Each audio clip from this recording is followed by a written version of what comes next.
Yes. Thank you.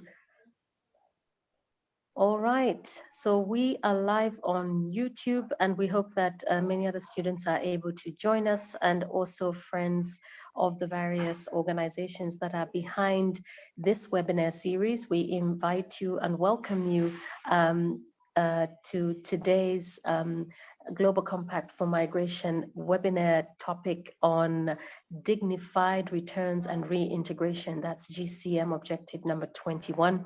And we're really glad that our panel was able to join us, and also happy to see those of us who are joining us usually every Tuesday and every Thursday, where we unpack the Global Compact for Migration objectives. And we have been doing this for some time now, and we're catching up to objective number 21, which means 19 very loaded topics.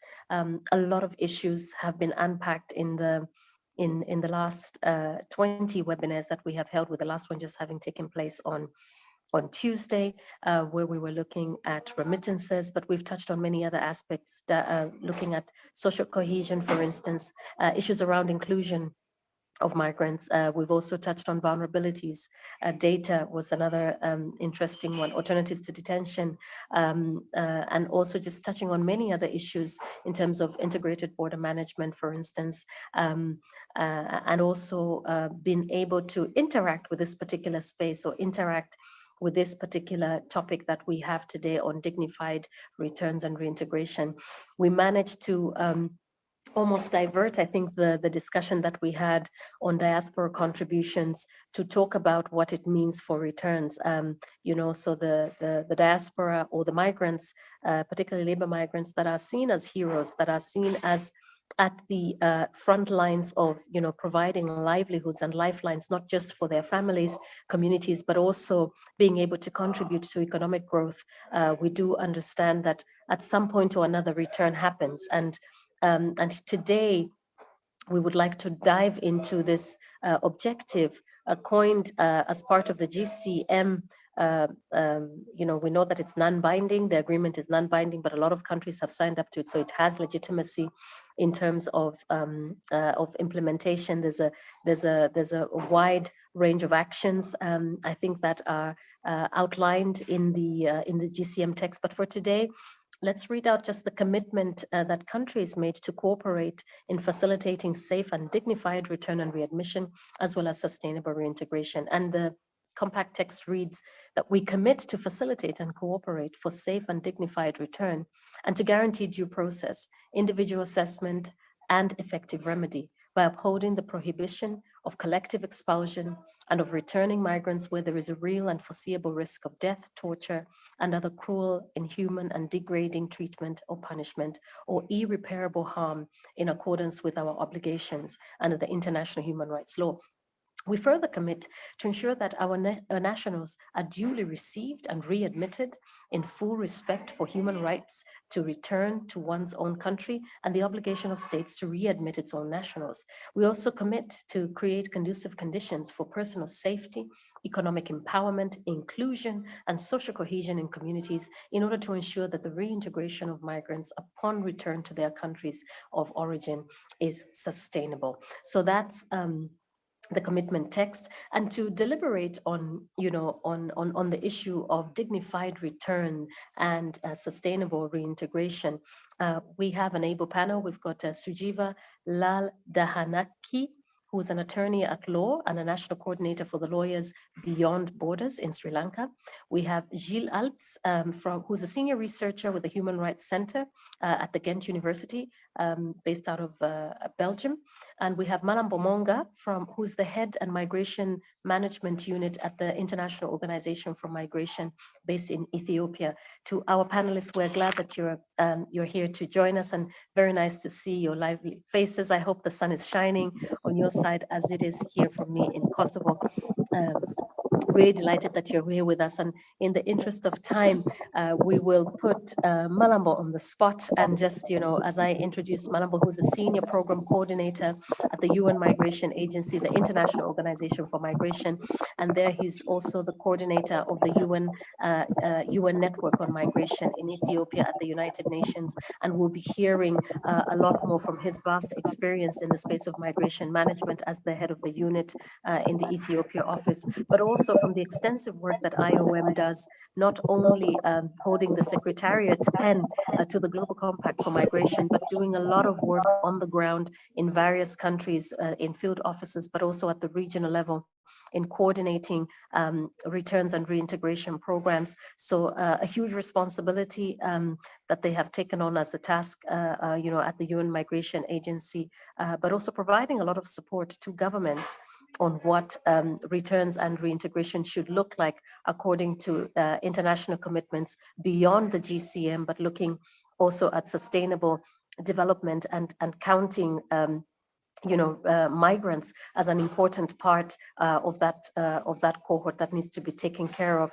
but also knowing that migration is very much roped in other spaces in the SDGs and also in other international instruments. So Malambo, we are really glad that you're here to join us. And maybe our question to you, so that you could kick us off, could you just run us through, beyond looking at the work that IOM does on kind of on returns and reintegration, and touch on to this kind of multi-sectoral approach, and the modalities and the partnerships, what does that really look like? And could you point to us some of the best practices that you see in the space of your work, as well as, talking about some of the challenges in terms of providing support, whether to governments or also kind of looking at, the support that goes to migrants in returns. Malambo, the floor is yours. Okay, thank you very much, Paddy. Thank you so much for this welcome. It's my pleasure to join the esteemed colleagues on this panel, and I look forward to interacting with everybody else joined in.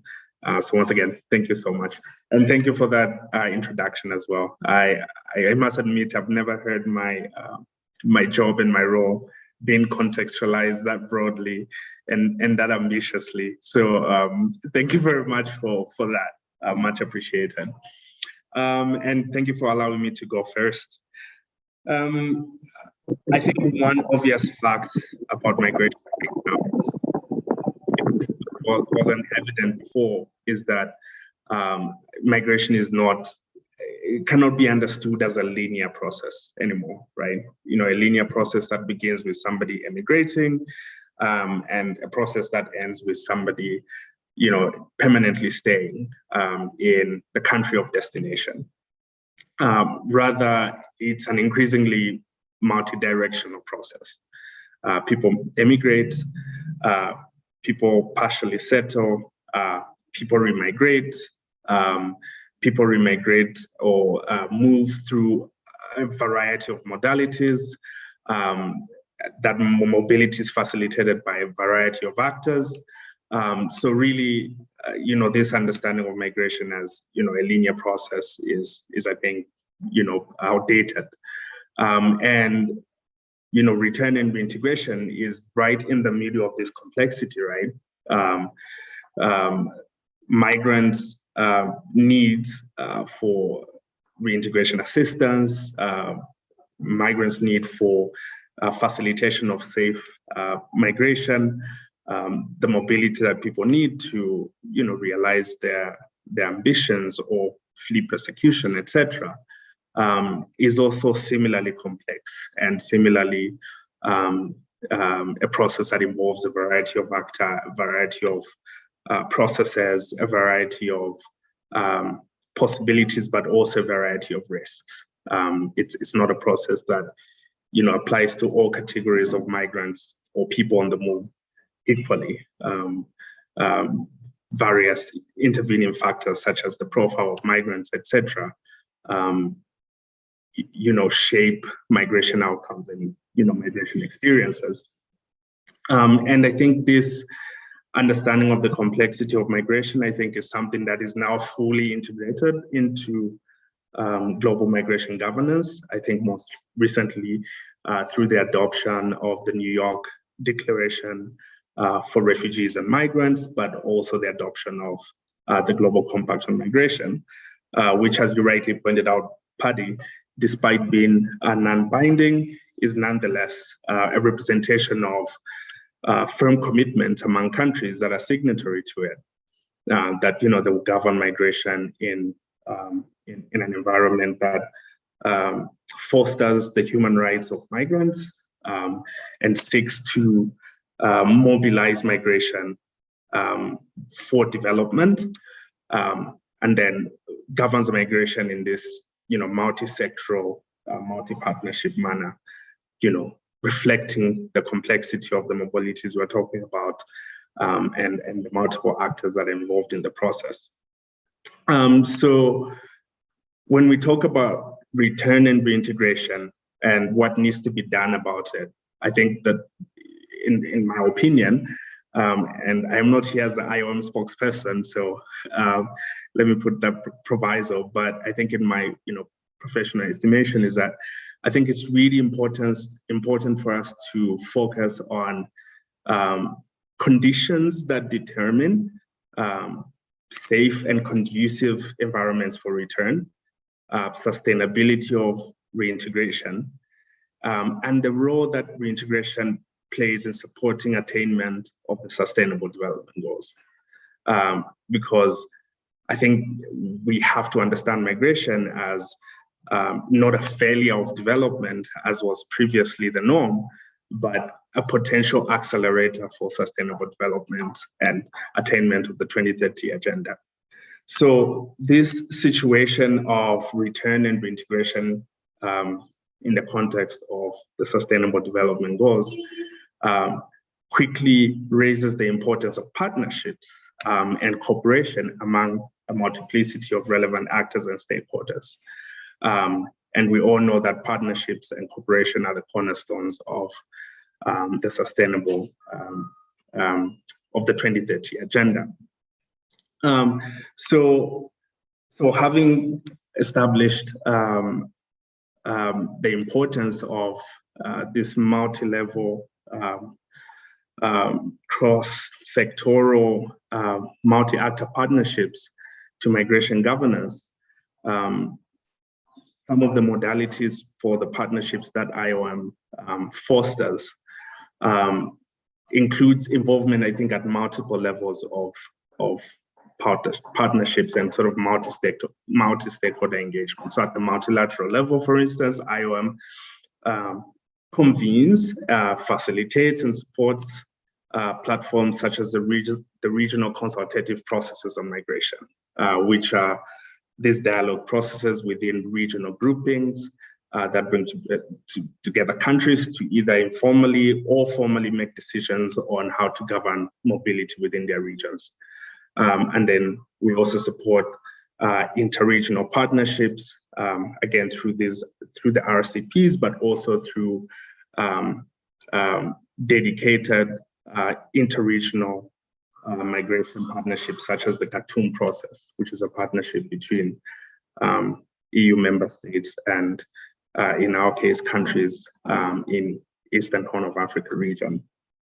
And then we also support bilateral, either thematic focus or comprehensive arrangements on migration. So an example here would be the bilateral labor agreements, or more broadly, the bilateral migration arrangements, which could include MOUs and other sort of like more loose covenants on migration, again, that bring together countries and figure out how best to govern migration. And then IOM as an organization has a variety of inter-organizational partnerships with other UN entities, other intergovernmental organizations, but also increasingly with civil society organizations, again, reflective of this opportunity that non-governmental actors have to enhance the governance of migration and promote migrants' well-being. And then finally, IOM is involved in advancing national and subnational coordination mechanisms on migration. So these are structures or platforms often established by countries, but involving non-governmental actors that basically bring everybody together to ensure that migration is managed in a coordinated manner. They ensure that there's consensus at the country level on what the country priorities are around migration and mobility. And then you gather stakeholders around this consensus. You create modalities for partnerships and joint action. But most importantly, you hope that through these synergies and combined efforts of stakeholders and coherence, unity of purpose, migrants will be the final beneficiaries of all of this coordination. So in a nutshell, this is what IOM is involved in. Thank you, Paddy. Malambo, thank you for just sharing with us kind of this multi-sectoral approach, and very interesting to hear about the role that civil society also plays in there as part of the non-state actor architecture that's engaged. But just let's narrow it down then now to kind of the returns. And one of the questions, and I think what we sort of see as a growing concern in many spaces when we talk about returns is the V in the AVRR, and we will hear a bit more, I think, also from the side of Gilles, because she predominantly does a lot of work talking about also just and a lot of people have been talking about what about the possibility to stay versus the host government's intention to return migrants. If we are, and particularly what we have seen with COVID, that countries have, such as Portugal, Germany, Belgium, and many others, demonstrated that there is a possibility to stay because we were in a pandemic. And seeing where we are, and of course we cannot rewrite the past. The question is, are we able to kind of revisit this voluntary part? I mean, I know it's still an essential part, so that we actually make returns much more voluntary in nature, rather than voluntary because there's actually no other option. So in just talking to us also about that, it would be interesting to hear a bit from you in terms of the work that you do, the linkage then to sustainable reintegration. And we know that IOM has coined, IOM, of course, working together with others, have sort of coined what are the success factors, one would say, of what looks like sustainable reintegration. But also talk to us a bit about the complexities, I think, in that space of reintegration and what that looks like. What is really happening around measures for vulnerable migrants and settings, spaces where it actually reintegration is difficult. How do you incorporate, given the scale and the complexities of reintegration, and also just starting us off a bit on that V in the AVRR. Thank you very much, Paddy. Absolutely, I think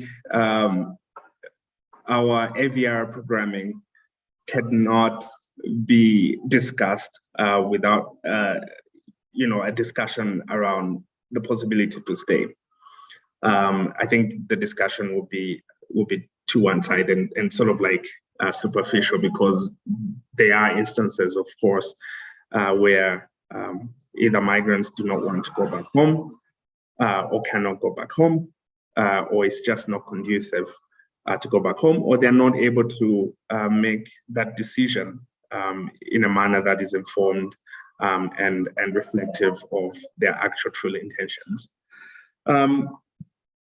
Perhaps as a starting point, I think one of the realities of the international system is that countries all over the world, have been given this responsibility by their citizens, ourselves included, to govern migration in ways that are fit, for themselves, but of course with limitations imposed upon them by international law.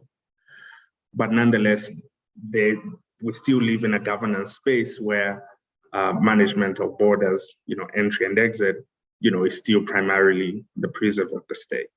But of course, that power is not limitless. It's it's definitely mediated by international law.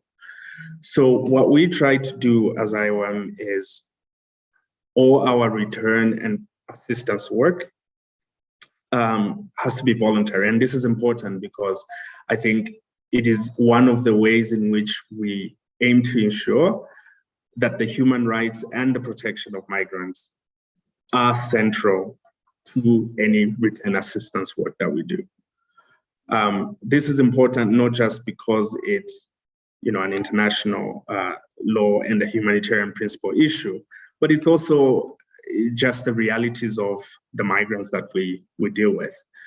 So most beneficiaries of our return and reintegration assistance work are not migrants like myself or yourself, Paddy. They're mostly highly vulnerable migrants who, irrespective of the drivers or the motivations or the factors that influence their migration, are nonetheless facing significant vulnerabilities in terms of economic well-being, social well-being, and in some cases actually threat to life. So these are really highly vulnerable migrants. And when we come into contact with the migrants, we obviously want to make sure that the request for our assistance, we offer our support, of course, but return assistance has to be requested by the migrant. And that request has to be, again, mediated by a situation where there's no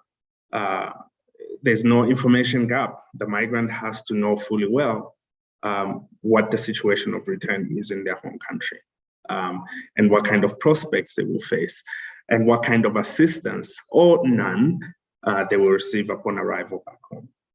So we provide this information through a counseling setting where our staff basically deliberate and develop a return assistance plan with the migrant before they come back home. And then we do our very best to facilitate all these returns, because we strongly believe that how a migrant returns has a direct bearing on how successfully they might reintegrate.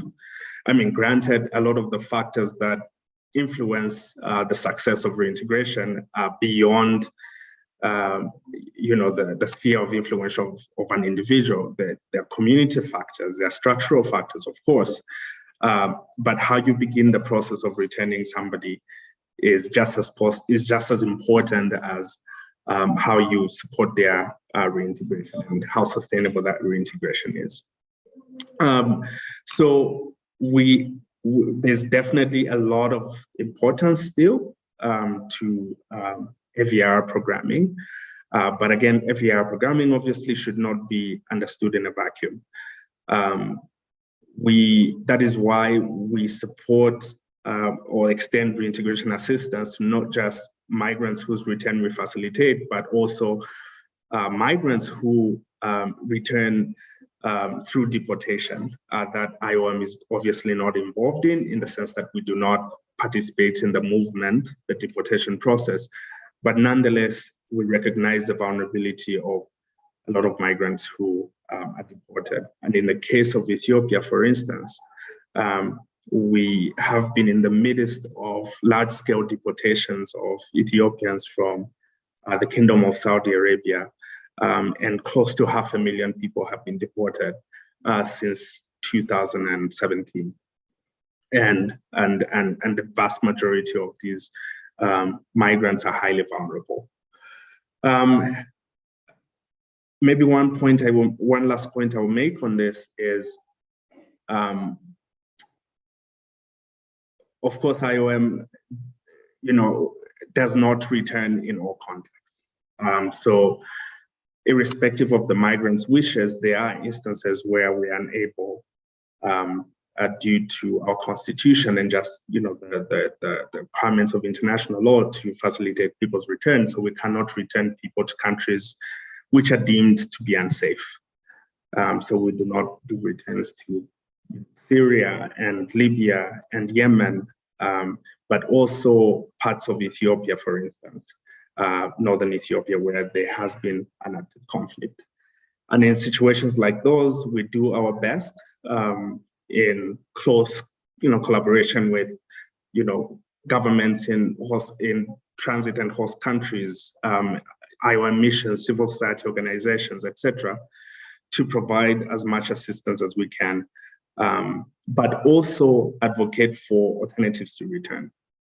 And I think this is one area of our work that I think is probably not famous. But we do a lot of advocacy around alternatives to return, alternatives to deportation, again, in instances where we believe that return is not safe, but also in instances where we believe that it's actually in the best interest of the migrant and the host country for things like regularization of stay to take place, so that migrants can then, participate in the labor market or can access healthcare and other essential services that are critical for their return. For their well-being beyond just return. Thanks.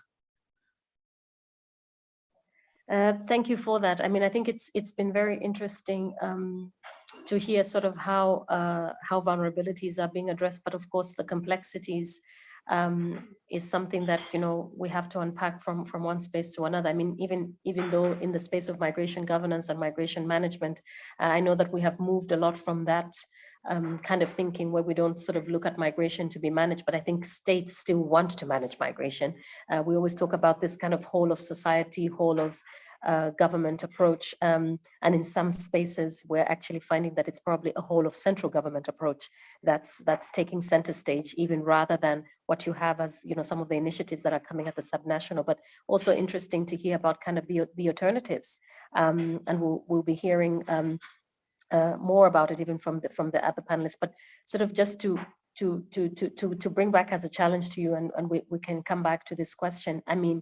These voluntary returns, essentially should be happening with, I think that the text in the GCM talks about this migrants free, informed consent and free of any coercion.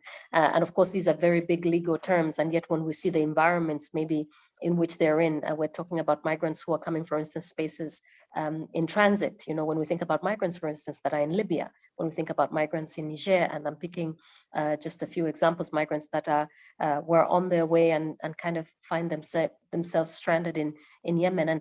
And we can think about also migrants on this side of the world that are, kind of in transit, where we sort of we cannot really define cohesion, but we can sort of see that the environment itself promotes this, where can IOM actually step in spaces to provide some kind of protection to migrants, but also be able to, if possible, negotiate the possibility to stay in transit spaces, or actually move, if you want, to even a space where they can feel that their rights are being provided for. And I think we're seeing this coming up as migrants take on even more dangerous journeys with the closure of borders. And so it's like COVID gave us the evidence that actually you cannot manage people's movements. What you can do is just facilitate and be able to provide legal pathways. So I'm bringing back that challenge to you to say that, maybe the rights to stay, so what work is happening around that so that we have much more dignified returns. Can dignified returns come from this space as well, particularly speaking about migrants who are in transit points. Thanks again, Malambo, for sharing on that. And then we're going to move on to our next panelist. And Sujiva, just I think we move from the east and the Horn of Africa to Asia, and introducing Sujiva, who is an attorney at law at Dahanayake. I have to get my pronunciations right, but I cannot speak Sri Lankan for today, it seems. And he's the vice president and also the chair for the National Security Law and Order Committee. and also working as a national coordinator for the Lawyers Beyond Borders in Sri Lanka. And you have done some very interesting work, which we will be sharing also with students in the Google Classroom, but really essentially trying to unpack the issues around return and reintegration, and particularly focusing a lot on reintegration. And, Sajiva, just wondering, we know that there are several actions that have been taken by a multitude of partners in response to the COVID pandemic, particularly looking at Sri Lankan returnees, and trying to, but can you just situate us? We want to understand Sri Lankan returnees, where they're coming from. What does return look like? What does reintegration look like in terms of who are the actors on the ground? But we also know that Lawyers Beyond Borders has given some kind of very clear recommendations around actions that various actors have to take. Have you seen these, with the test of COVID, have you seen these come to shape? What does it sort of look like on the ground? Over to you, Sajiva.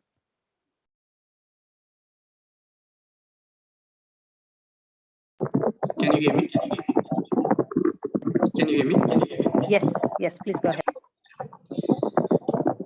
Thank you very much for providing me this opportunity, and also at the Migrant Forum in Asia. As you correctly said that... Sorry, Sajiva, there's a slight noise. Just a minute. Okay.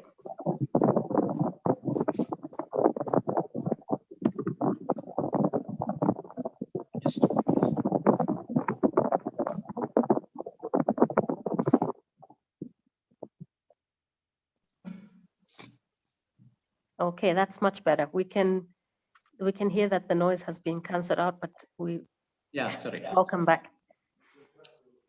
Yeah, as you correctly said that the Lawyers Beyond Borders Sri Lanka conducted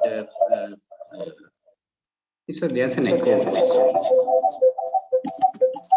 Sorry, Sajiva, slight echo. If you have two devices on, maybe you want to that's right. mute the other one. Yes, super. I will see.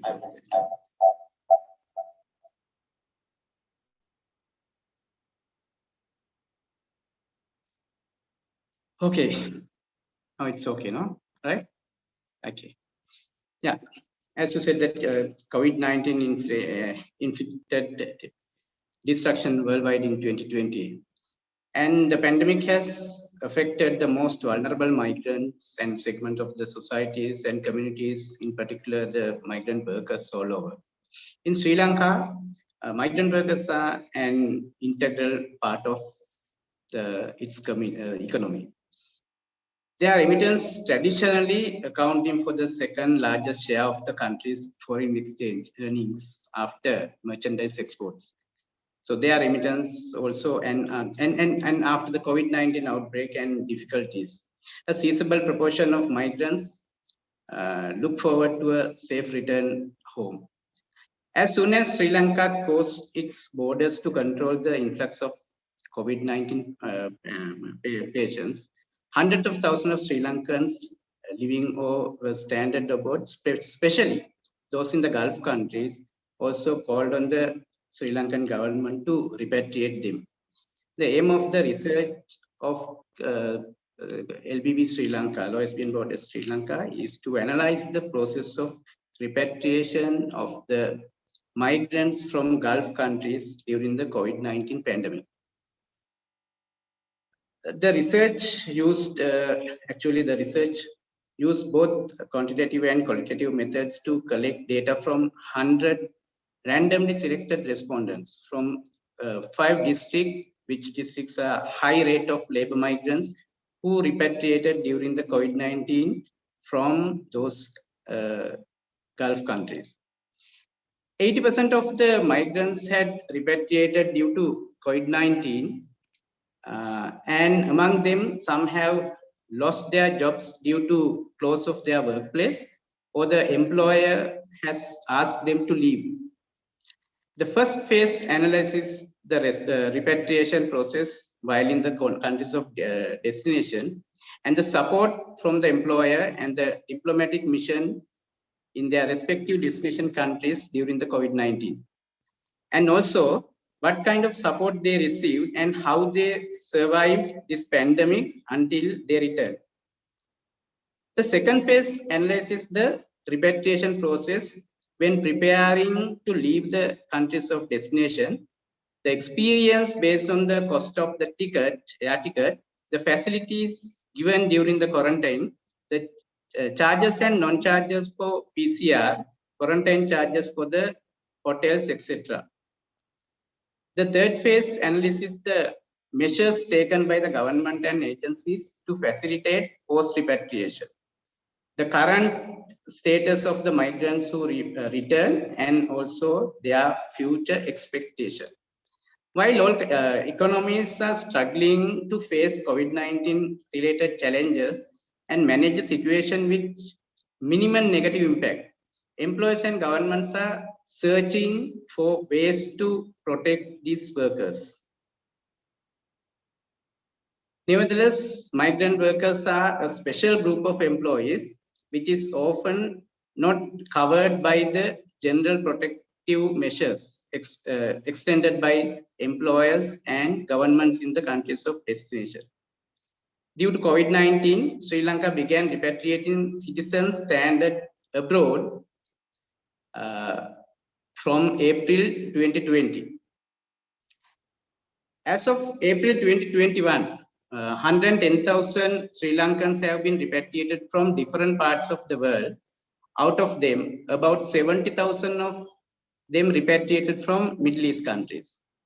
The repatriation process has given priority according to the maximum vulnerability identified. When the whole world is battling a serious COVID-19 pandemic, it is important to be safe with the right information to prevent migrants from being misled or making wrong decisions and getting into further trouble. Therefore, it was important to know how much they were aware of the situation. Data indicates that none of the respondents received any safe guidance, but the respondents have received only the information about COVID-19 eruption. And further, the analysis confirmed that only 63 out of the hundreds have received such information. It is also said that such information mostly had come from the employers, or some from the friends, and some from their family members. Some have learned of this situation only on the day their workplace was closed. That is the most sad situation. They have got some information only on the last date of their workplace is closed. Very few respondents have obtained the information from the embassy. 70 respondents of our study have said that they did not receive any information about the incident or that they lost their jobs until the lockdown took place. In Sri Lanka's policy on labor migration, under key issues for protection and empowerment indicates that repatriation as the responsibility of the state, and the state should ensure safe repatriation for the workers in need. This will address emergency situations faced by migrant workers due to sudden and serious health issues and grave safety and security issues. Further, the policy says that state shall ensure the return and reintegration process take place with full protection of rights and freedom, upholding the human dignity with access to resources and opportunities. The role of civil society, employees, and trade unions in integration will be encouraged. However, when the first COVID-19 case was discovered in Sri Lanka over 2 years ago, the warnings were consistent. The country needed a plan to bring home its migrant workers. Unfortunately, the government's aim of assisting them was contradictory to the reality faced by the stranded and helpless migrants. It was left at the mercy of their agents and employees. With regard to the repatriation, when the diplomatic missions inform the migrants that they are supposed to wait according to the registration. Priority will be given to the sick or pregnant women. But what the respondent could not understand or accept was why the preference was given to those who can afford to buy the ticket when there were many who deserved getting the free flights. Many of the migrants who got the opportunity to quarantine in the centers run by the armed forces, and they highly appreciated the services provided by the forces. However, those who returned at last stage were given preference to choose hotels with charges and or government run centers for free of charge. But those who selected hotels for quarantine were highly dissatisfied with the services. And they said that they were overcharged and the food and facilities were not to their satisfaction. This indicates that different standards and mechanisms were maintained in the repatriation process. The research studies on how the Sri Lankan government coped up with the reintegration of large number of migrant workers returned due to the COVID-19 pandemic and tried to recognize the lapses in terms of socio-economic reintegration. In the repatriation process, government active involvement could be seen only during quarantine and post-repatriation.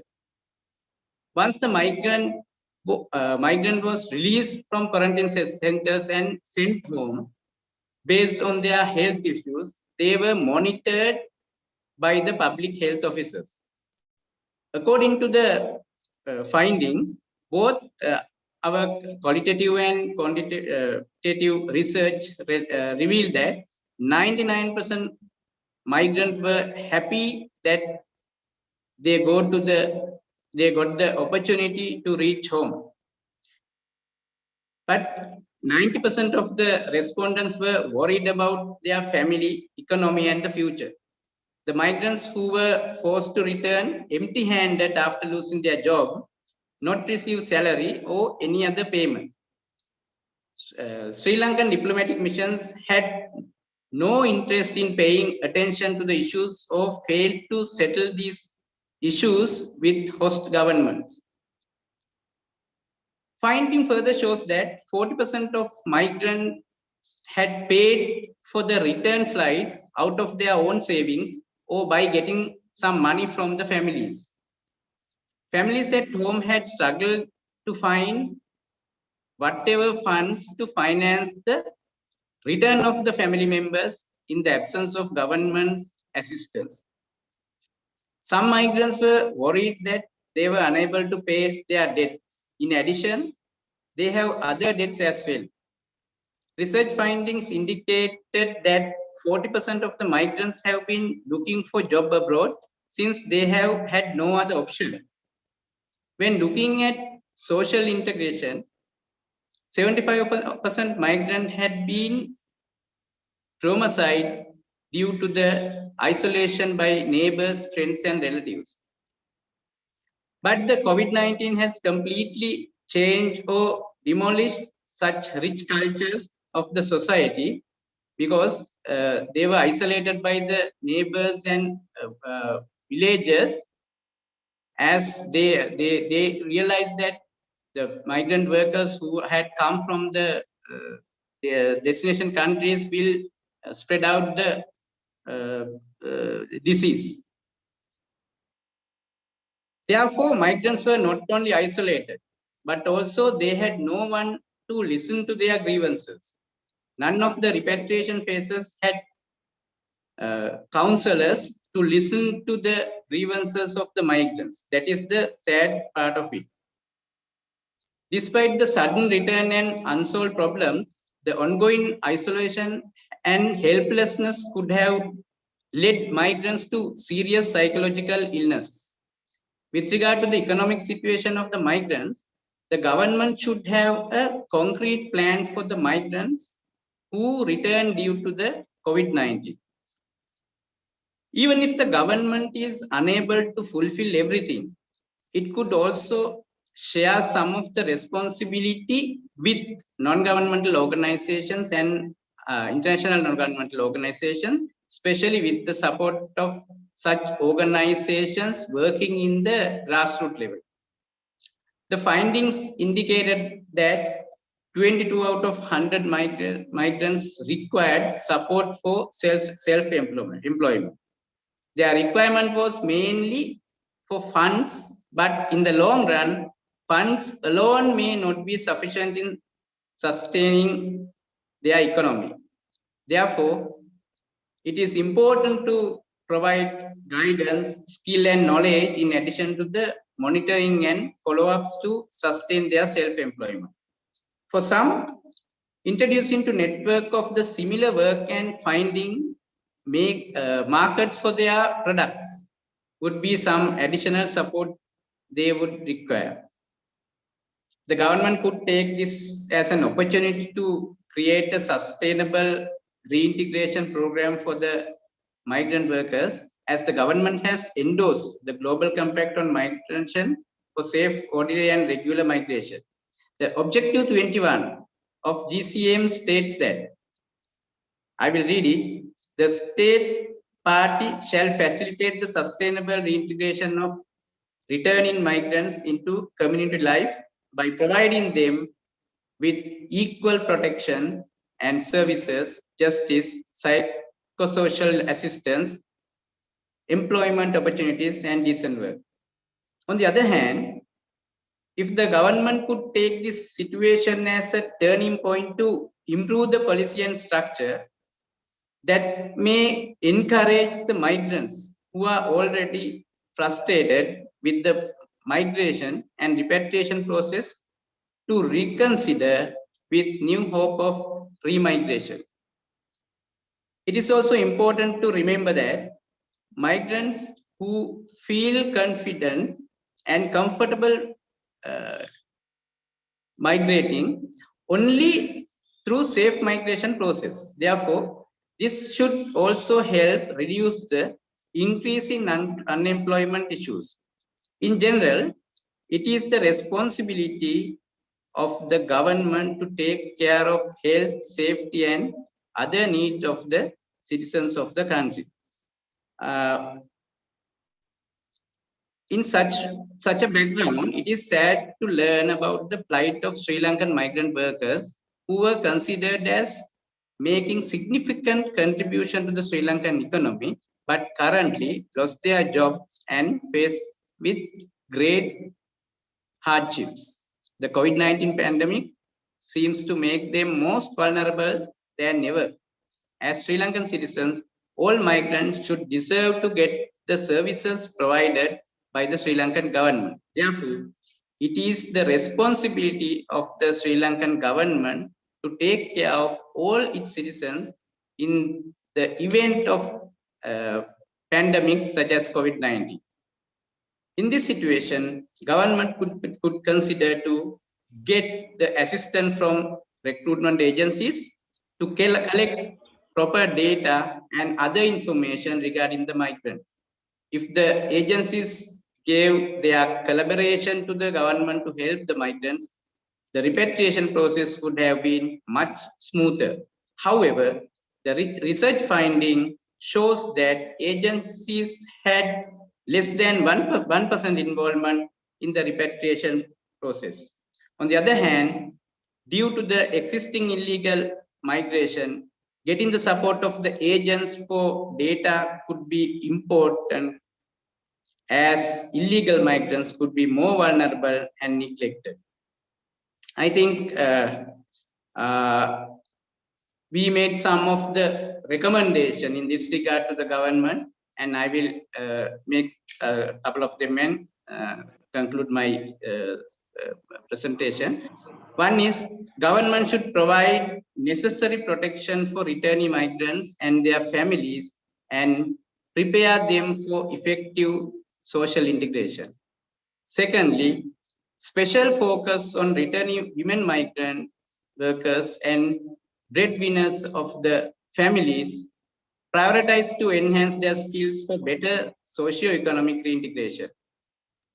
Strengthening institutional capacity of vocational centers to service returning migrants effectively and ensure that those migrants waiting to remigrate retain their skills through reskilling and upskilling activities and provide appropriate certifications before they are redeployed.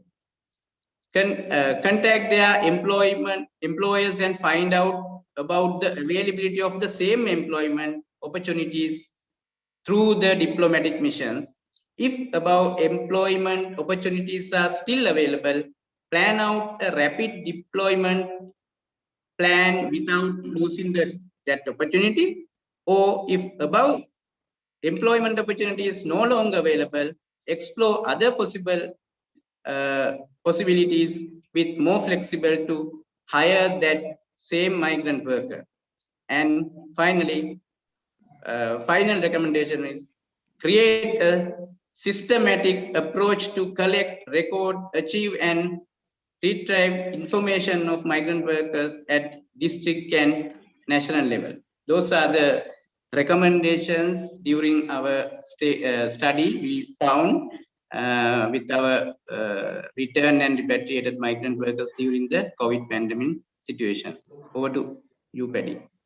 Sanjeeva, I could not have even interrupted you in that flow, and I think it was really interesting. You managed to cover in the second question that we that was burning, and so thank you for that presentation that goes not just to explain to us what the migrant profile looks like in terms of the returnees, but also talking about touching on different parts of the GCM that are very important, and talking about information, the linkage to consular protection and consular support, and the role that consular has to play in returns. But I think something else that we have talked about in this webinar series, which is the skilling and upskilling for remigration. I think an area that most governments are uncomfortable with sending or host. The fact that you may be upskilling or reskilling for new migrations, because we seem to be a bit obsessed about controlling where people should be going. And yet the evidence has shown us that people will make, and I say people because we make decisions about where we move and travel to improve family livelihoods and our own livelihoods. And in some cases, people are moving because they have there are some push factors that force them to move. And therefore, I think it's been very interesting to also hear some of the recommendations that you have made that not just touch on sort of, but the empowerment part of it, and the parts that also have to talk about the role that different actors have to play, including civil society. So I think one of the things that we will give back to you is that since we're aware of this policy, this sub-national policy, as we understood it, there was a national action plan in 2015 that Sri Lanka was known to have as a best practice. And it seems that you have run through the test of the waters with COVID. What remains out of that, and what can we move forward in terms of much more pragmatic actions that civil society, research, all sorts of actors, including the private sector and local municipalities. So we're talking about this subnational level. What should we be seeing in terms of the preparation for return and reintegration? What kind of preparations should be happening, despite the fact that maybe at the very top levels of the central government, there's no space for this, but we have seen cities in different parts of the world prepare for returns and support sustainable reintegration, so we don't leave it in the hands of government. So it'll be interesting to hear about private sector, but also to hear other elements where there's some best practice. But thank you for sharing.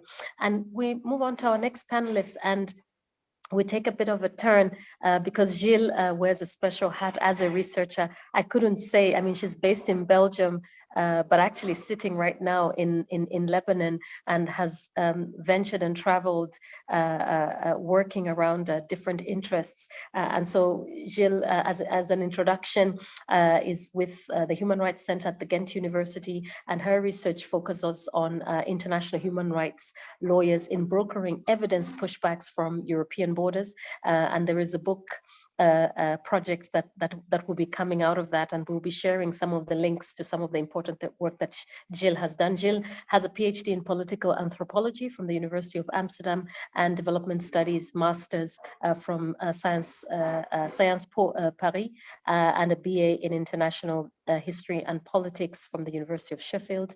Her interests in access barriers to asylum and post-return risks have brought her to work in different spaces within Europe and France, Netherlands, Greece, Italy, but also in rural and urban African countries such as Cameroon, the DRC, Mali, Nigeria, Niger, and right now, as I said, she's in the Middle East, in Turkey, in Middle East, in Lebanon, but has also done work in Turkey. And Gilles is also an advisory board member of the post-return monitoring network. And I'm emphasizing on these points because these are some of the questions that we have asked Gilles to come and unpack for us, to put us on the spot and kind of challenge us, But first, Gilles, maybe you, before we get to that, to all these challenging issues, can you put a face for us to returns and what that looks like? And also kind of in this humanitarian aspect as well. We talk about sometimes the humanitarian, or what you have coined emergency returns. What are the differences that we see in vulnerabilities? How are migrants coping? How does it look like for the communities that are receiving returnees?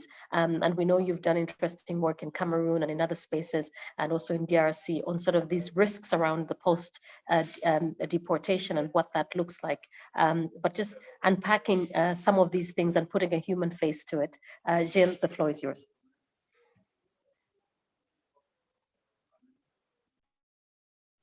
If you could just unmute, Gilles. Thank you, Patty, for putting this panel together. And it's really a pleasure to come after the contributions of my two colleagues who first talked about a more, IOM, like an institutional approach, like how are returns implemented from the specific angle. And then what we just heard was really a plea towards a country of origin to take responsibility for citizens when they come back. So with my research and the different things that I will be sharing, we're moving away from the relationship of a country of origin vis-a-vis its citizens to look at the responsibilities of states in returning non-citizens. And I have specifically worked in a European context. So I've worked on EU member states, either directly deporting or indirectly creating pressure points for people on the move to return, either directly from EU member states or from transit countries. If you allow me, Patty, before I share stories and put a human face on, what does dignified mean, what does sustainable mean, and what are the experiences really of people on the move in connection to return policies, I would love to just very briefly give a context, because there's very different drivers of return and very different modalities of return. So just very briefly about the drivers, we can really have desired returns where people on the move come to the conclusion that they have completed their migration cycle, and then they want to either return to the country of nationality or move to another country, because like you and I, it's not because you've achieved an objective in your mobility trajectory that you have to necessarily after that live in the country of which you hold a passport. So I think this is also, when we discuss return policies, really important to question the notion of home, and do we have to assume that we always feel that we always have the most sustainable and dignified lives if we live in the country of which we hold a passport. So this is for desired returns, but then we have, and you already hinted at that, we have obliged and pressured returns, which I think are really useful concepts to unpack and to go beyond this black and white distinction of like voluntary or forced.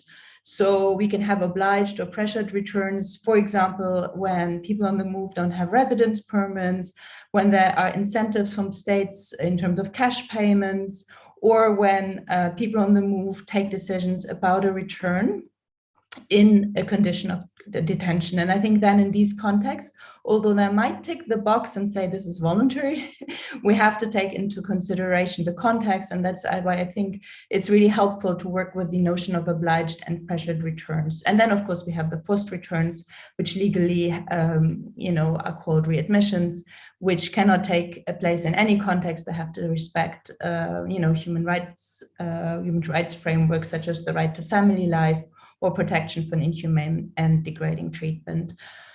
But also, of course, there are social and economic rights, and I return to those. So this I just wanted to put as a context in terms of the different drivers of return, and then, of course, we have the different modalities, and whether, returns are dignified and but the outcomes are sustainable also depends on the modality. So if we have a return that's completely self-organized, it has chances of being much more sustainable than if it was pressured or obliged. So what I will be sharing, because you asked me to put a human face on returns, what happens with people afterwards, and really most of the research that we have looks at people before a return or during a return, but not so much after return, or if it's after return, more for the voluntary returns. And really what I want to share is a few examples from people after forced return from EU member states to West Africa. I want to share some stories and testimonies from people who returned from Libya to Mali. And then I'd love to also talk about, voluntary returns, but that are organized by the police, so that, brings us again to this gray zone that I talked about earlier. So if that's all right with you, and of course, like all of the participants in the seminar, please feel to also put questions into the chat room. I'm here for you. I'm here to share the academic research that I've done to help you in your trajectories, or to also engage with people who actually are in positions of authority to make choices. So feel free. The first human face that I want to put onto what happens with people after return, or in this case, actually after a deportation, is called Michael. He was deported. So I met him in Nigeria, and he was deported from the UK in 2014 at the age of 26. And that, although he had only ever lived 2 years in Nigeria. So imagine you're deported to a country where you only ever lived 2 years. And he said in the testimony with me, I had no Nigeria experience. I didn't even know whom to call. All the people I knew were from Birmingham. And when I was doing the interview with him, he was sleeping rough. He was sleeping rough in a football stadium. And this is not an exception. I did other interviews, for example, with a Congolese, in Kinshasa, with a man who was deported from the UK also, who didn't even speak Lingala or French. He only spoke English. We, in collaboration with PICOM, we put together a booklet where we actually have illustrated stories like this, where we unravel also what is it like to start a new life after deportation. So I just put that into the chat function. Another thing that we realize when we talk with people after return, or again in this case after deportation, is that these forced migration trajectories, because that's what a deportation is, it's a forced migration. It doesn't lower people's migration aspirations. I mean, that's often the discourse in policy. Oh, we need to enforce our legal frameworks. We can't allow for irregular migration because then people will stop, and continue coming. I worked for a really long time, 1.5 years in Cameroon, and I worked with people on their migration aspirations, and I worked, I listened to them, how they perceive and look at people who are deported. And really, I analyzed in the book, which I can share in the chapter function also, is that people actually gain social capital by having been able to be out, and there sometimes is a way to hide that the return was actually forced. So then when you can still be a deportee, but if you have a little bit of, some skills, you can hide it, and then you're still admired. And the woman whose life she's called Emanuela, and I'm analyzing it in the book that I'm putting in the chat function. She managed, she was deported, but she kept it a secret. She was saying, I'm just here to marry, and then I go out again. And that's in the end what she managed to do. She managed to find a man to marry who then took her out again, and she's now living in the US. So forced returns do not lower people's migration aspirations. Also, something that we learn that to be more sensitive about when we talk with people after a return or a forced return is the way that having been out also changes their relationship to the state. So, for example, in the Congolese case, there are quite a few Congolese nationals who don't get through the asylum procedure in the UK, which might also have to do with how the asylum procedure was restructured and accelerated. So they don't become refugees, and then they are deported. But you can not reach the threshold of being able to get refugee status abroad, but still, if you go on record and you seek asylum outside, some countries of origin will hold that against you. And this is the case in Congo, where we did research, and I did research at Kinshasa Airport with police officers. I'm just putting the publication link in the chat. And police officers at the airport in Kinshasa are they're very suspicious of people who've been abroad, and we've been able to document some cases of detention after return for failed asylum seekers. So if we want, if I go back to the GCMN and we want dignified returns, then we need really, really dignified asylum procedures. We need to do exactly the opposite of what is happening at the moment. We need to slow down and do really, really thorough assessments, because even just going on record against your country of origin abroad can actually put you in some cases at risk. So these are some stories about what can happen to you after a forced return. If there are no questions from people in the seminar, I'm happy to move on to what you mentioned earlier, the transit returns, which I, as an academic, frame as interrupted migration. I mean, these people have mobility aspirations, and then the return actually interrupts their migration. Now, let me be more clear. What do I mean with a transit return? So some of us here in the room might remember when CNN had these big revelations at the end of 2018 about slavery happening in Libya. That's the moment when the EU stepped in and increased its funding to IOM to increase what IOM calls humanitarian voluntary returns. For these humanitarian voluntary returns, the procedures in terms of assuring that it is voluntary are actually accelerated, so not all the safeguards are in place. These return operations are heavily funded by the EU, and they do, on the one hand, meet the short-term needs of people like West Africans who are on the move, who are in Libya, who are at risk, who might be in detention, but they do not address the long-term needs of people and the actual underlying drivers of migration. There is a request and there is a need for migration and for mobility because it is a source for social protection. If your nation state doesn't provide for this is not a welfare state where education or healthcare is available, then as a family, you need somebody who's out, who through remittances is able to actually provide that social protection for you. So in nation states that do not have a welfare system, it is essential to have migrants abroad. So if you have a return system or a return program financed by the EU, then you meet short-term needs, but you do not address the actual needs of the entire family that's surrounded. And that actually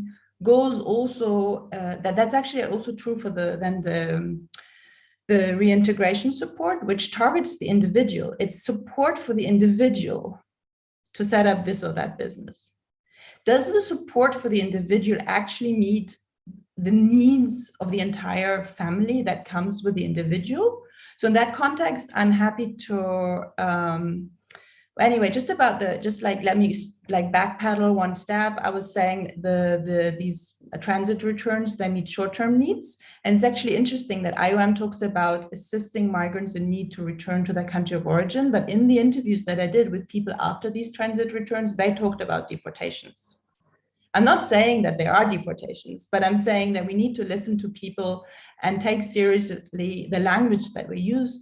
And then also look at the overall context. Why do these people on the move in Libya not have other options? Why are they pressured or obliged to accept IOM's support in these emergency situations? It's because there are no mobility routes, because the road to Italy is blocked, and that also because of a particular kind of EU policy and stance. So then I was already saying that the IOM support, it targets like the reintegration support after these transit returns. It targets the individual, right? So there are two limits to that. First of all, if you look really in detail and you look beyond just the assessment of how the program is implemented, the reintegration support programs are implemented, then you actually notice in this specific case for these transit returns, that the largest proportion, the largest number of transit returnees do not have access to the reintegration support programs. So we have to be, it was also because it was such an emergency situation, so it was very hard for IOM to intervene, but most of the studies that you have, they go through IOM and they interview IOM beneficiaries of the reintegration assistance programs. What I did, I went to the place where I knew that there were a lot of returnees, and I went through university networks, I went through snowballing, and I didn't go I did interviews with IOM, but I didn't go through IOM because I wanted to catch the returnees who also did not, who for one reason or the other did not get reintegration support. So we should not lose them out of sight, and in studies and evaluations and assessment and monitorings, these are often left out of sight. But what I really wanted to say is that the reintegration support targets and hits the individual, and it really forgets about the family. So apart from the fact that most of the returnees in Mali and Nigeria did not access reintegration support after these transit returns, even when we have a success case where somebody manages to get the reintegration support, the support isn't necessarily it isn't sufficient. So for example, I worked with Seydou, who was a successful case. He got the funding, he managed to set up a business. His business did not collapse, as also like often happens. He really runs his business, it's working, but it's not enough. It's enough for him as an individual. It's not enough for his family in the village. So what he does is he calls his brother in France and he says, please bring me over to France. He's still even though he's a successful recipient of a successful reintegration support program, he still wants to travel. The brother in France refuses, but they make a deal. The brother in France sends money to the Seydou in Bamako whenever the family in the village has a problem, so that he can cater to what I was mentioning before, the healthcare needs, education needs, all of the stuff that a nation state that's not a welfare state cannot cater to. So we see through this example of Seydou that safe and legal migration paths are really important. That return in this emergent situation is just a short-term patch. It's not a long-term solution. People still need mobility. So if people are interested, we analyze this in much more depth for the transit returns from Libya and Niger. Patty, if you have a question, come in. I'm also happy now to talk about the way that, so there's another example that I would love to share. So I talked about forced returns, and I talked about these transit returns, which are in the gray zone that I was talking about earlier, the pressured and obliged returns. We also have police facilitated returns, which are called voluntary. So here I'm thinking of the work that I've been doing in Lebanon, where the whole policy context is so harsh for Syrians that people are pressured to go to the police and say, well, I want to return, but do they really want to return? So then again, we need to look at what happens with people afterwards. So here, for example, I worked with this woman who calls Tasneem, who decided at one point that she just couldn't take it anymore, and she went to Syria after the death of her husband. And although she had gotten police clearance from Syrian authorities before, she was detained upon arrival in Syria, and that for a voluntary police facilitated return. So she was detained. After some time, she was released, and then she rejoined her children in the village in the city of origin. And then the whole neighborhood wouldn't talk to her anymore, because given that she had been in detention, it's then like politically sensitive for them to be in interaction with her. So then she decided that it wasn't sustainable anymore to live in that city of which in her city of origin, and she moved on to Idlib with the hope of going to Turkey. Why am I sharing this story? I'm sharing this story because return can also create new displacement cycles. Return is not the end of mobility aspirations or mobility needs. And that's why we need a more diverse set of policy tools, and that's why we need to investigate not just how to implement returns, but also whether to implement returns. And there is a responsibility also for Europe and for EU member states and for the EU with regards to what I just described about these pressured returns from Lebanon to Syria. I have been working on pushbacks from Cyprus to Lebanon, and we have been observing that some people in some contexts are actually deported from Lebanon to Syria after a pushback from Cyprus. And we have seen similar things also in the context of the EU-Turkey statement, where Greece has returned Syrians to Turkey, and where some of our informants then after the return to Turkey found themselves back in Syria. So once we look at what happens with people after return, we understand that this can really help us to investigate whether returns are legal and whether they're sustainable. And to really I think we need to listen to people and to put a human face in order to understand what is a smart migration policy. Jill, thank you so much. And I can see that questions there was one question. Absolutely, and I'm actually thinking that one of the things that you can come and wrap up with us later, maybe we can come that, because I think the audience is ready to give some questions, is sort of thinking about this human face that you've put, and actually talking about the interconnection between the desire to return, the structures around return, but even the undesirable parts of it, such as detention, like you have talked about, but also the attitude that goes, whether it's for communities, the provision of services for returnees, and also the assumptions that we have around sustainable reintegration. And I think some of the examples that you gave of the two brothers, the brother in Mali, still looking out to remittances coming from another brother and still having a desire and aspiration to return. So that whole connection between development in the state where you are and having that kind of impact. I'm thinking, for instance, I think other areas where we've seen successful reintegration, even though we never really coined it that, is having worked in China.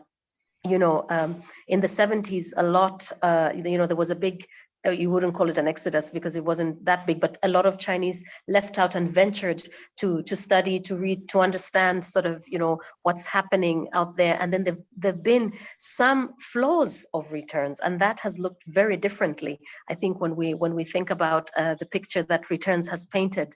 And of course, people also still struggling, I think, in different ways to understand what societal acceptance would be like, and trying to blend in that. So I'm also wondering that there are these levels of return, right? And if you return with capital, probably reintegration becomes easier because you can then get a package from IOM and get employment and things like that. So things kind of move in. So I think there's if it's what I called in the beginning, like really a desired return, then there's not even a need for a package from IOM. Absolutely. Because people would have achieved the objectives of their migration trajectory. Absolutely. And I think that's where you kind of also shedding light on the fact that there has to be other things that come beyond this return program that have to be taken into consideration. But let's open the floor. And I know that, in the GCM webinar series house, we do like to hear people's voices. So please feel free. Ngozi, are you here with us? I know that there were some questions that were also in the chat. Mr. Bese, please feel free to share, or whoever is just ready to unmute yourself. And we have already opened the function, so participants are able to unmute themselves. It takes about a minute or so. Otherwise, can I ask, I know that Malambo had, yes, Ngozi, you're there. Please go ahead.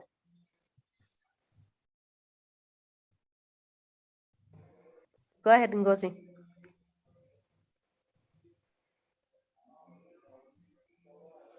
For some reason, we cannot hear you. Colleagues, could we see if Ngozi, you are muted? Okay, open there now. You are. There you are. It's not opening.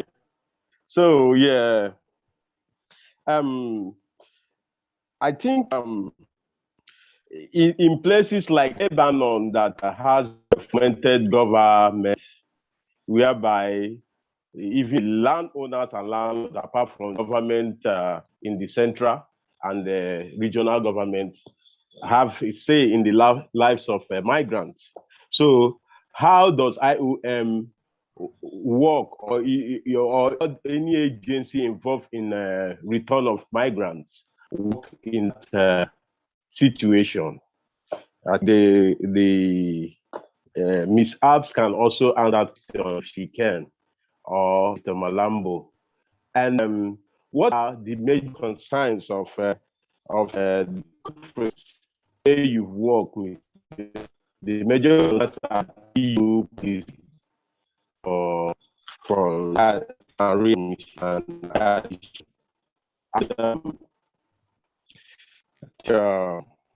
I think I have forgotten all of the Ngozi, we have a bit of a problem with the audio. I don't know, Malambo, did you get the question?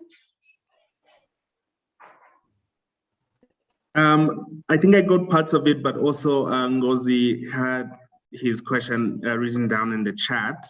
All right, super. Okay. Yes. Okay, so we will come back. Maybe Ngozi, just give your question then to Gilles. I think you had a question for Gilles now. Go ahead. Yeah, I've given to me. Yeah.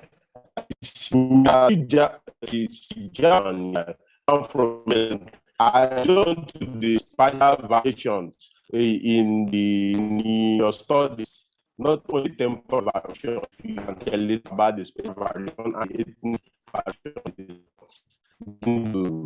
into people to the returning. Yes, thank you. Did you get it, Jill? Were you? So I mean, I can try. I didn't get it very well, but like just no, I say, mean okay, Ms. Jill, the EU, the concerns, the concerns of the domestic concerns of EU readmission and return policy. What do you I mean mean, in the countries you've worked, in the countries of origin, yeah, in the countries of origin. That's what I mean. Yeah, their concerns.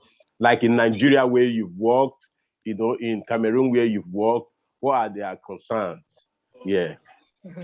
That's a good question. Let's see if we can get another question, but I think we also had some in the chat. Please feel free to write the question in the chat or raise your hand. And I know that we also have others who may also want to share your reflections. It would be a good opportunity because soon we'll have a tour de table from the participants, from the panel rather. Malambo, I think you wanted to chime in at some point on sustainable reintegration. Did you just want to come in and share with us for 2 minutes in terms of from IOM's side? And I think it's a good opportunity also with what Gilles has shared in terms of her take and the research that's available out there on sustainable reintegration. Okay. Thanks, Paddy, and thanks, Gio, for those insights and sharing your research with various types of migrants in different contexts. So I would speak about sustainability of return, but also maybe respond to Ngozi's question as well, which is in the chat.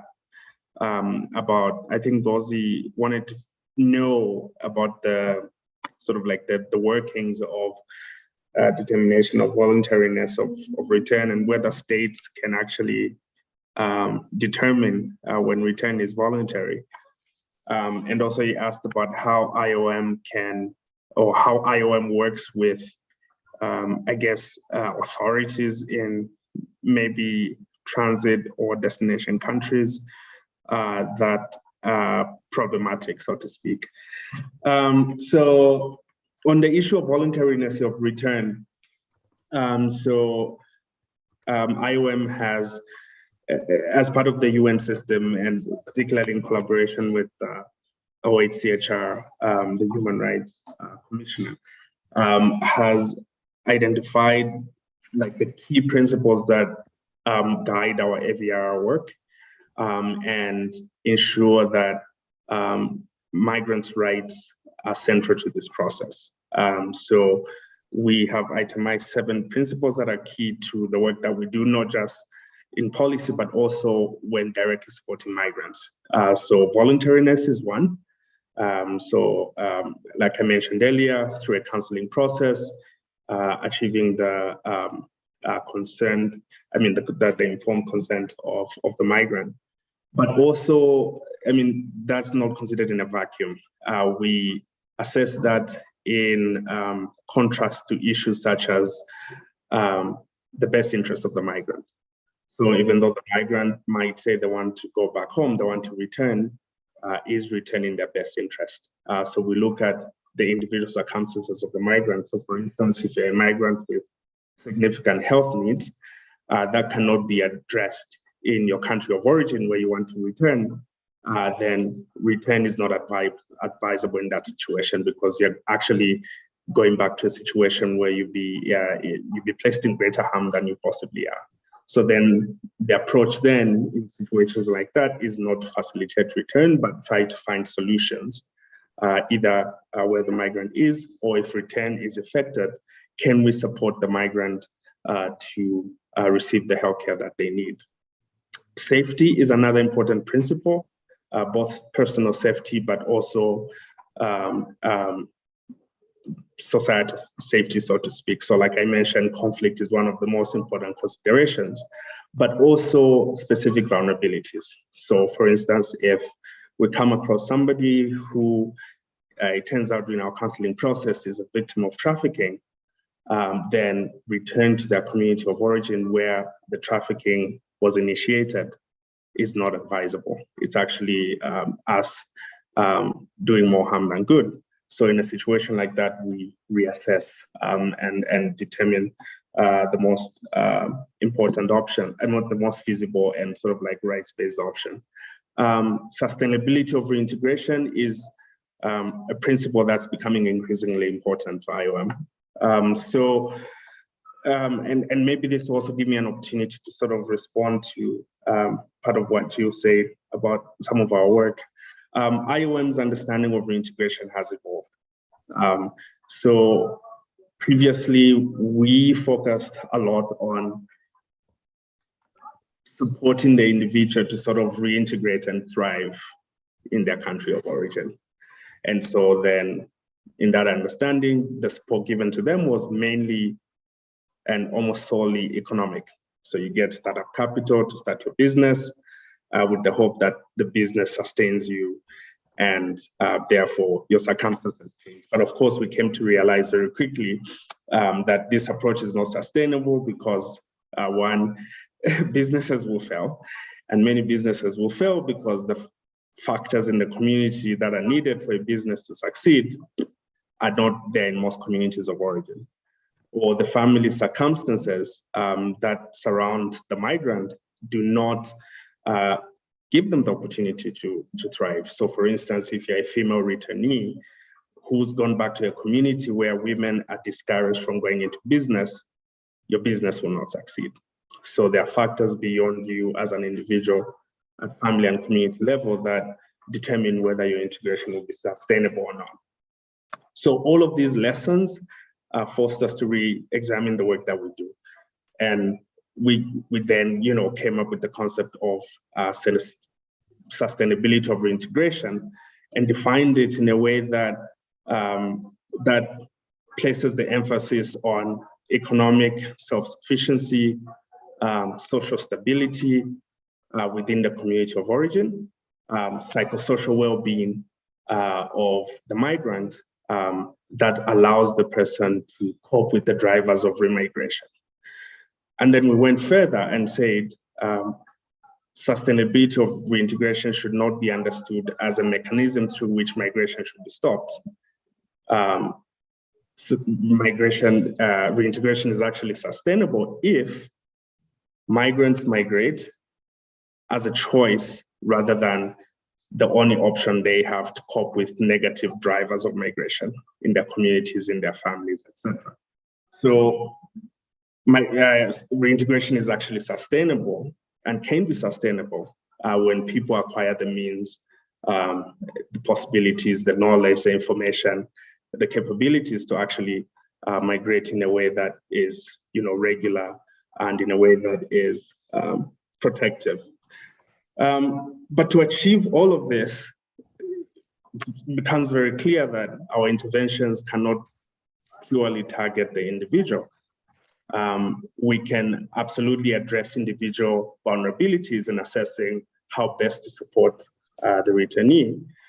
And also we can leverage individual capabilities. So migrants, returnees have lots of skills, including irregular migrants. They come back with skills, experience, know-how that is beneficial.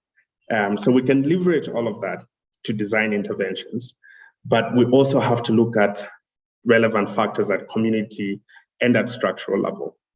So at community level, you have to look at things like, for instance, access to good quality services that will determine whether an agricultural reintegration business is actually going to succeed or not. Things like living and working conditions, but also importantly, perceptions and expectations, discrimination, etc., that surround returnees. So I'll give you an example. In certain parts of Ethiopia, we found that a lot of female returnees from the Middle East were being ostracized because there's this perception in that community that Ethiopian migrants engage in sex work when they migrate to the Middle East, and therefore they're given that label and ostracized in their communities. So then understanding those perceptions and challenging them becomes an important part of their integration assistance work that we have to do. And then at structural level, this is where we answer the big questions of development, of community stabilization that ultimately underpin migration, right? When you look at most of the economic drivers of migration, they're not really factors that underpin individuals. They're development questions. You're looking at poverty, you're looking at insecurity and instability, and so forth. And those are issues that not even IOM alone or the generous reintegration package that we may provide can address. These are big developmental questions. And so how do we situate our reintegration assistance within the solutions that aim to address these development questions? So in addition to supporting individuals, we also work to strengthen institutions that are critical to governance as it pertains to migration and development. So these will be local government structures, these will be civil society, community structures. These will be working with custodians of customary law who shape the perceptions that shape people's interaction with female returnees, in the community that I exemplified earlier. We also look at legal and political and policy issues as well. Does the country have, a policy, regulatory, and legal environment that is conducive for people to thrive upon their return? Does it have a migration policy that talks about, how return and reintegration will be handled in a sustainable way? So we've moved from merely focusing on the individual to actually addressing, again, the individual, community, and structural factors that surround someone's reintegration and define sustainability of reintegration within those parameters. And then just a final point on assistance to people returning from countries like Libya and others in emergency context. So by policy, we do not exclude such migrants from our international assistance. In fact, in most instances, they're actually the most eligible because they tend to be the most vulnerable. And Unfortunately, due to limitations of resources, we have to put in place most often than not vulnerability criteria that we use to select who receives direct assistance and to what level, etc. So we do not exclude people that return through these programs, such as the voluntary humanitarian returns we facilitate from Libya or from Yemen. But again, not everybody that comes back, either through IOM programming or from other stakeholders programming, receives reintegration assistance. And from our point of view, it's just a question of funding rather than exclusion on the basis of where people are returning from. Mm-hmm. Thank you, Malambo, for sharing that. I mean, I think the resource gap is something that's, or the resource gap card sometimes is something that's played along. And I'm sure I see Gilles smiling there because I'm sure she has some reflections as well, instead of talking about some of the alternatives, but I think you already touched on some of them. I see there are also some questions that talked about remuneration as an incentive to return, with some specific cases to Kakuma and kind of interstate collaboration there. But I think you managed in a way to unpack, but feel free to also respond to that particular question in the chat. As we make the tour de table in the interest of time, shall we hear from you, Gilles, and then after that, Sujiva? Sure, happy to respond. So first of all, we talked about, or Malambo talked about the best interest on the migrant, and also like that IOM is doing advocacy for other policy tools than returns. And I just want to contextualize this. There's of course also the question of the financial, what applications this has for the financial viability of IOM as an organization that is that has very little, like that has a project-driven model of operations. In terms of the voluntary debate, because there was a question about that in the chat, of course, this is highly contested, and the conclusions by states and IOM are not neutral. So I think that's why we need independent monitoring also of this question. And there is a push now for more return monitoring. So what would the return monitoring look like? What do we need? What kind of return monitoring do we need? And my plea here is based on the research that I've done in all sorts of countries and all sorts of different return policy contexts, is that we need to monitor both the legality and the sustainability of these policies. So when I say legality, this means that we need to do, that there needs to be really good procedural safeguards before a return decision is taken. And this needs to be really about whether return is the right policy option and not just how it can be implemented. And when I say sustainability, we really need to look and talk and stay in contact with people after their return trajectories, particularly if the return trajectory was forced or obliged or pressured, in order to understand whether these lives are sustainable. Because if the lives are not sustainable, then the migration policy will also not be sustainable. And that makes me really connect also to the question of funding and resource cards. Well, where should policymakers and state authorities put their funding? And here my plea would be to really, if we want future-proof migration policies, then we need to have a diverse set of policy tools. We have a trend at this moment in time that there is a belief that returns are solutions. And I think the research that I've shared, not just individual stories, but really like reference after reference after reference in the checkpoint, is that return policies and return trajectories also create, sorry, this is the reminder that I have an interview coming up on about how to evidence pushback litigation. No worries. So the research that I've done really documents that return policies and return practices can also lead to new problems. They're not necessarily solutions. And that's why I've been working in the last year with foresight specialists at UNESCO.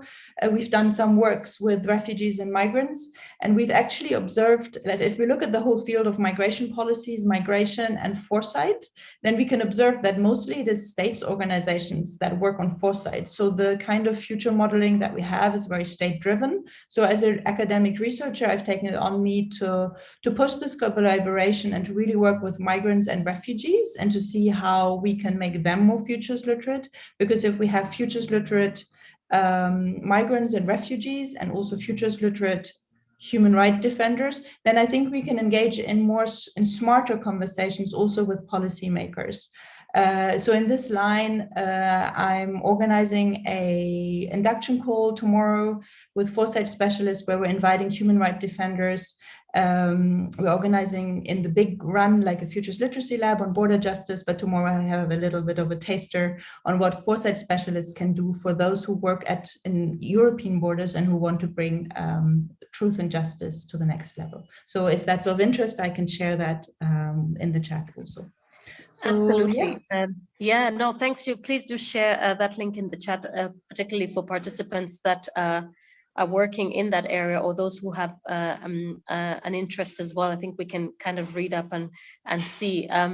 Sujiva, would you on that kind of futuristic note? And I'm a big fan. Well, I'm a big fan of work around alternatives, and of course, the futures literacy is a space in which we can really think about some of the alternatives that are available out to us. But we need, I think, new methods and new methodologies of how we unpack these things. So thanks again, Gio, for just chimming that part in.